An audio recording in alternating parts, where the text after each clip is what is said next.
1969 সালের 20 জুলাই বিশ্ববাসী টান টান উত্তেজনা নিয়ে কিছু একটা শোনার অপেক্ষায় অধীর আগ্রহে বসে আছেন।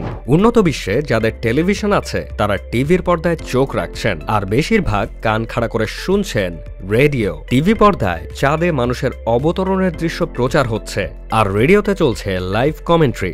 যে চাঁদকে মানুষ অনন্তকাল দূর আকাশে দেখে অভ্যস্ত, তাতে কখনো মানুষের পদচিহ্ন পড়বে এটা তো অবিশ্বাস্য। কিন্তু মানুষের কল্পনাকে বাস্তবে রূপ দিয়েছিল আমেরিকা।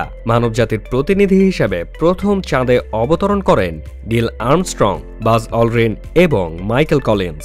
3 নভোচারীকে নিয়ে চাঁদের মাটি স্পর্শ করেছিল অ্যাপোলো 11 নামের মহাকাশযান। চাঁদে অবতরণের ঘটনাটা পুরো মানবজাতির জন্য সাফল্যের হলেও রাজনৈতিকভাবে বেশ ফায়দা লুটেছিল মার্কিন যুক্তরাষ্ট্র। ঘটনার প্রেক্ষাপটের সূচনা 1961 সালে। প্রথম মানুষ হিসেবে মহাকাশে ঘুরে এসেছেন সোভিয়েত নাগরিক ইউরি গ্যাগারিন। তার 6 মাসের মাথায় আরেক সোভিয়েত নারী ভ্যালেন্টিনা তেরেস্কোভা যান মহাকাশে, যা ছিল সোভিয়েতদের চিরশত্রু আমেরিকার জন্য বেশ গাত্রদাহজনক। তৎকালীন American president John F Kennedy ঘোষণা দিয়ে বসলেন, মহাকাশ নয়, চাঁদে অবতরণ করে দেখাবে তার দেশ। স্নায়ুযুদ্ধের পর সোভিয়েত ইউনিয়নের সাথে আমেরিকার আরেকটি যুদ্ধ শুরু হলো, চাঁদে অবতরণ যুদ্ধ।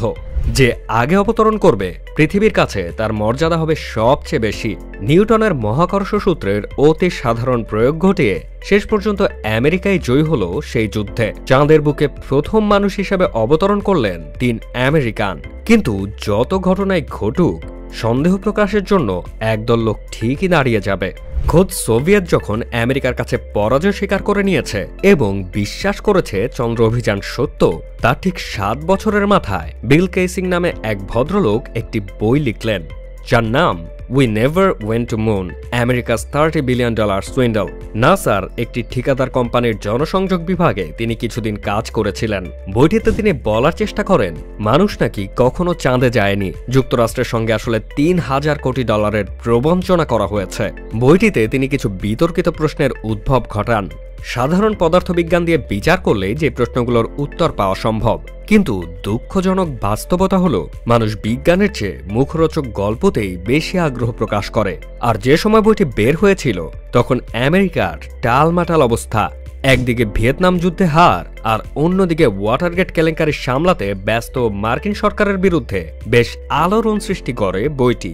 আর ফক্স নিউজ চ্যানেল বিতর্কিত প্রশ্নগুলো আরেকবার দর্শকদের সামনে হাজির করে বিতর্ক বাঁচিয়ে রাখার ফাঁকে নিজেদের চ্যানেলে টিআরপি বাড়িয়ে নেয়। চাঁদে মানুষের অবতরণের বিষয়টি বিশ্বাস না করতে যাওয়া ব্যক্তিরা সবচেয়ে বেশিবার যে প্রশ্নগুলো করেন সেগুলো হলো, বায়ুশূন্য চাঁদে পতাকা উড়ল কিভাবে?